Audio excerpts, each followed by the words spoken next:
ଆସନ୍ତୁ ଜାଣିବା ନଭେମ୍ବର 4 ପଞ୍ଜିକା ଆଉ ରାଶିଫଳ।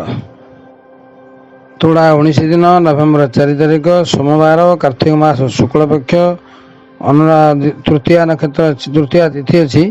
ଦିନ ରାତି 11ଟା 24 ପର୍ଯ୍ୟନ୍ତ। ଅନୁରାଧା ନକ୍ଷତ୍ର ଅଛି ସକାଳ 8ଟା 4 ପର୍ଯ୍ୟନ୍ତ। ବିଛା ଚନ୍ଦ୍ର ଅଛି ଅହରାତ୍ର 60 ଦଣ୍ଡ। ଶୋଭନ ଯୋଗ ଦିନ 11ଟା 43 ପର୍ଯ୍ୟନ୍ତ। ତୈତିଳ ଅଛି 10ଟା 48 ଦିବା। ଗରା ଅଛି ରାତ୍ର 11ଟା 24 ପର୍ଯ୍ୟନ୍ତ। ମିଥୁନ ରାଶିର ଘାତ 12। ଯୋଗିନୀ ଅଗ୍ନୟୀ ରାତି 11ଟା 24 ଗତେ ନୈಋତି। ଯାତ୍ରା ଶୁଭ। ଅଗ୍ନୟୀ ପୂର୍ବେ ଐଶାନ୍ୟ ଯାତ୍ରା ନିଷିଦ୍ଧ। ତାପରେ ଜାଣିବା ରାଶିଫଳ। ମିଥୁନ ରାଶିର ଘାତ 12। ମେଷ ରାଶି। ମେଷ ରାଶିରେ ମାନେ ମେଡ଼ିସିନ ପ୍ରୟୋଗ ଯୋଗ ରହିଅଛି। ସ୍ୱାସ୍ଥ୍ୟ ଖରାପ ରହିବ। ଦୁର୍ଘଟଣା ଘଟିପାରେ। ମେଡ଼ିକାଲ ଯୋଗ ରହିଛି। କୌଣସି ଔଷଧ ତୁମେ ଖାଉଛ ହୁଏତ କାମ ନ ଦେଇପାରେ, ସେକେଣ୍ଡ ଔଷଧ ଇସ୍ୟୁ ହୋଇପାରେ। ଏସବୁ ଯୋଗ ରହିଛି। ବୃଷ ରାଶି। ଆଜି ଧନ ପ୍ରାପ୍ତି, ଗୃହ ପ୍ରାପ୍ତି, ଦ୍ରବ୍ୟ ପ୍ରାପ୍ତି, ବସ୍ତ୍ର ପ୍ରାପ୍ତି, ଯେକୌଣସି ପ୍ରାପ୍ତି ଯୋଗ ରହିଅଛି। କୌଣସି ନା କୌଣସି ଦିଗରୁ ଅର୍ଥ ବି ମିଳିପାରେ। ମନ ଖୁସି ହେବାର ଯୋଗ ରହିଅଛି। ମିଥୁନ ରାଶି। ମିଥୁନ ରାଶିରେ ଆଜି ମନ ଖୁସି। ବାହାରକୁ ଯାଇପାରନ୍ତି। ପାଖ ନିକଟବର୍ତ୍ତୀ ଜାଗା ବୁଲି ଯାଇପାରନ୍ତି। କୌଣସି ଲୋକ ଖୁସି ତୁମକୁ କିଛି ଜିନିଷ ଦେଇପାରେ। ମନ ଖୁସି ରହିବ। କର୍କଟ ରାଶି। ନୂଆ କର୍ମରେ ମନ ଯୋଗ କରିବେ। ନୂତନ ବ୍ୟବସାୟ, ନୂତନ ଚାକିରି, ନୂତନ କର୍ମ, ନୂତନ କୌଣସି ନା କୌଣସି କ୍ଷେତ୍ରରେ ଗୃହ, କୌଣସି ନା କୌଣସି କ୍ଷେତ୍ରରେ ନୂଆ ଜିନିଷ କିଛି ଆରମ୍ଭ ହେବାର ଯୋଗ ରହିଛି। ସିଂହ ରାଶି। ଘଟଣା ଦୁର୍ଘଟଣାରେ ପରିଣତ ହେବ।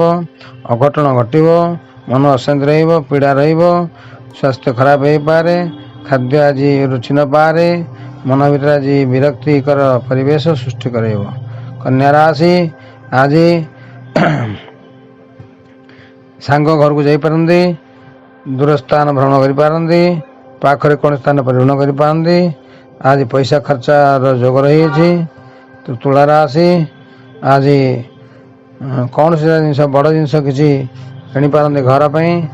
ଗୃହ, ଭୂମି, ବାହନ, ବସ୍ତ୍ର, ଅଳଙ୍କାର, କୌଣସି ନା କୌଣସି କ୍ଷେତ୍ରରେ ଆଜି ଖର୍ଚ୍ଚ ଯୋଗ ରହିଅଛି। ତୁଳା ରାଶିରେ। ବିଛା ରାଶି ଜାଣିବା। ବିଛା ରାଶିରେ ତେଣୁ ଆଜି ବେଶୀ ଲାଭ ରହିଛି।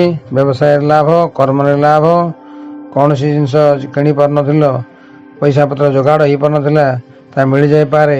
ସେଇ ପଇସାରେ ତୁମେ କିଛି କ୍ରୟ କରିପାର ବା କୌଣସି ଲୋକ ତୁମକୁ ସାହାଯ୍ୟ କରିପାରେ। କୌଣସି ଜିନିଷ ତୁମକୁ ଲାଭ ଦିଗରେ ଦିନଟି ଗତି କରିବ। ଧନୁରାଶି। ଆଜି ଗୃହ, ଭୂମି, ବାହନ ଏସବୁ କ୍ଷେତ୍ରରେ ଶୁଭ ରହିଅଛି। ମକର ରାଶି। ସ୍ୱାମୀ ସ୍ତ୍ରୀ, ପିଲା ଛୁଆ ଭିତରେ ପାରିବାରିକ ଦାମ୍ପତ୍ୟ କଳହ ଯୋଗ ରହିଅଛି। ସେହି କଳହ ଯୋଗରୁ କି ଜଣକୁ ଜଣ ଉପରେ ଦୋଷାରୋପ କରି ଘରେ ଅଘଟଣ କିଛି ଘଟିପାରେ। କୁମ୍ଭ ରାଶି। ଧନ ବୃଦ୍ଧି, କର୍ମ ବୃଦ୍ଧି, ଆୟ ବୃଦ୍ଧି ସବୁ ରହିଛି ଭଲ। ମୀନ ରାଶି। ଆଜି ବହୁତ ଫଳପ୍ରାପ୍ତି ଯୋଗ ରହିଅଛି। କାର୍ଯ୍ୟସିଦ୍ଧି ଯୋଗ ରହିଅଛି। କର୍ମସିଦ୍ଧି ଯୋଗ ରହିଅଛି। ବ୍ୟବସାୟରେ ଶୁଭ, କର୍ମରେ ଶୁଭ, ଅର୍ଥରେ ଶୁଭ, ମନରେ ଶୁଭ, ପରିବାରରେ ସଙ୍ଗତିରେ ଶୁଭ ରହିଛି। ତା ସହିତ ବନ୍ଧୁବାନ୍ଧବ କ୍ଷେତ୍ରରେ ବା ଗୃହ ଗମନ କରିପାରନ୍ତି। ସଫଳତା ଯୋଗ ରହିଅଛି। ହେଲା 12 ରାଶି ଫଳ। ଅଧିକ କିଛି ଜାଣିବାକୁ ଚାହୁଁଥିଲେ ଜାତକ ତିଆରି ବାସ୍ତୁ ବିଚାର ପାଇଁ ଯୋଗାଯୋଗ ନମ୍ବର 9861121063।